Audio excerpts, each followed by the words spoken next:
2, 1. Go.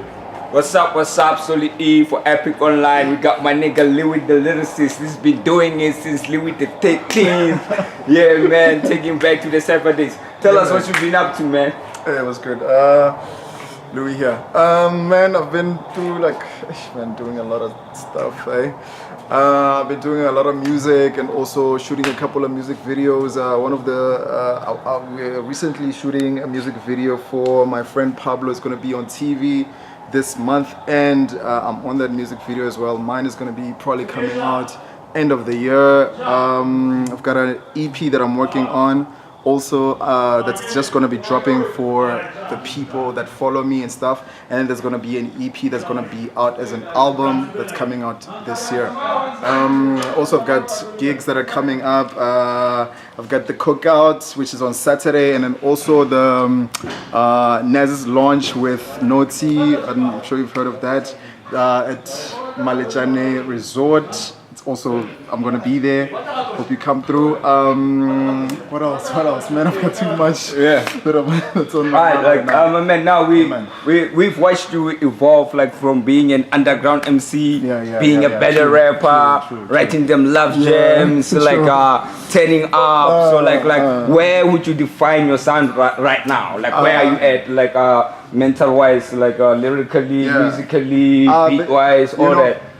Basically, when I started doing my music, it was a thing of I didn't just want to be a rapper, you know what I mean?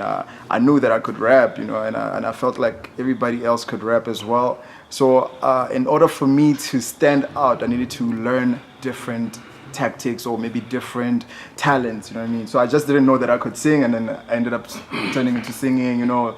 Then trap came in, and then all of these things, and I just evolved into so many things, you know what I mean? So that's why when I dropped my first EP, it was called the Limitless EP, because I was trying to be broad. You know what I mean? I was trying to get into the whole R&B, the trap, the soul, everything. I just had to put everything into one box, you know what I mean? So even my album is gonna have the same stuff, same feel, with everything especially for the ladies and you know. Yeah, man. Now wait. Nice one. I'm looking forward to that. Yeah. Now, talking about your project, we've been seeing 7-track projects, 5-track projects dropping. How do you feel about it? And do you feel it's wise for MCs to actually release a little bit and keep some for the future, or do you feel like this should just give us all they got at once? Honestly, for me, I feel like, you know, if you feel like the market is ready, drop something that's heavy, you know what I mean? And if you're dropping something, make sure that it's proper, you know what I mean? You can't just drop something just because it was your leftovers and then make sure, and I expect people to run for it, you know what I mean? But if it's fire, then drop it, you know. That's basically what I tell cats. Like, it's not a thing of how many songs can you make, it's how many dope songs can you make. You understand? Yeah. All right, fresh, I feel it. Now, you being one of the pioneers of the 014 hip hop, how do you feel about the progress, and how do you feel about where it's headed, and where would you like to see it? Man, I feel like, you know, especially 014, Rustenburg has grown so much, especially from the time when we were starting, you know, with ciphers and everything. I remember ciphers used to have just about 3 people, 4 people, you know what I mean?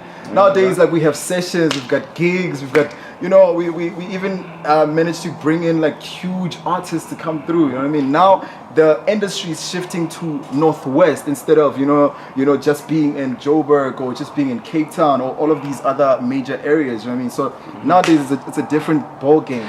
People are looking at us and they're wondering, what are you guys gonna do about it? You know what I mean? Yeah. So honestly, when especially when I see other artists looking at us and saying, you know what, I see a future in that place. I see some really dope artists coming from Rustenburg.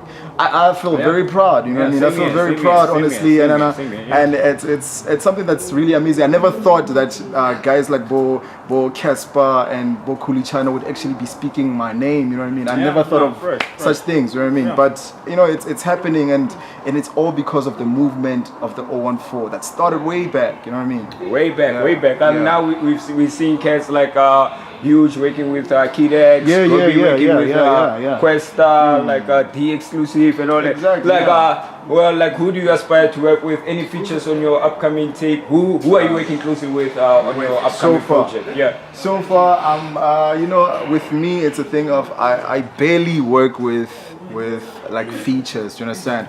It's not a thing of maybe I don't work with other people. I do. But it's just that when I'm working on a project, I do everything myself. Even my first EP didn't have a feature, you know, and the second EP that I'm working on is fully produced by me, doesn't have a feature either. But yeah, like if I'm gonna be dropping like mixtapes or something like that, I've got tons of people that I've already done songs with. I've got a song with a couple of songs with Gobi, and we're probably working on a project that my boy McAllie, Casmo, you know, like Hobbs Villa, you know, like all of these guys, many of the guys that, you know, have been pushing hip hop to where it's at right now, you know what I mean? Wait. Salute to this man, Lewy Dalyricist. Be nice having you on Eppik Online. Watch out for that. Thank you so much. Wait. Yeah. That's what's up.